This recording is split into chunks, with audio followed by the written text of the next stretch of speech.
வணக்கம்.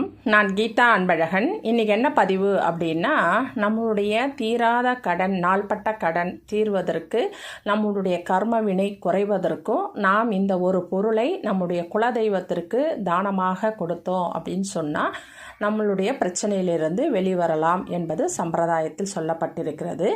அது என்ன பொருள் அப்படின்னு சொன்னால் பச்சரிசி தான். இந்த பச்சரிசியை யாருக்கு பேரில் கடன் இருக்கோ அவங்களுடைய எடைக்கு தகுந்தாற் போல் 50 கிலோ 60 கிலோ அவங்க எவ்வளோ வெயிட் இருக்காங்களோ அந்த அளவுக்கு பச்சரிசியை வாங்கி முதல் நாள் இரவே நம்ம வீட்டில் வச்சுட்டு ஒரு நாள் முழுவதும் நம்ம வீட்டில் இருக்கணும். மறுநாள் உங்கள் குலதெய்வத்திற்கு எடுத்துகிட்டு போயிட்டு எடைக்கு எடை கொடுத்து அந்த பச்சரிசியை தானமாக வழங்கிவிட்டு, என்னுடைய பிரச்சனைகள், கடன்கள், கஷ்டங்கள் அத்தனையும் பனிபோல் விலகணும் என்று பச்சரிசியை தானமாக தந்தால் அவை அத்தனையும் நம்மை விட்டு விலக ஆரம்பிக்கும்.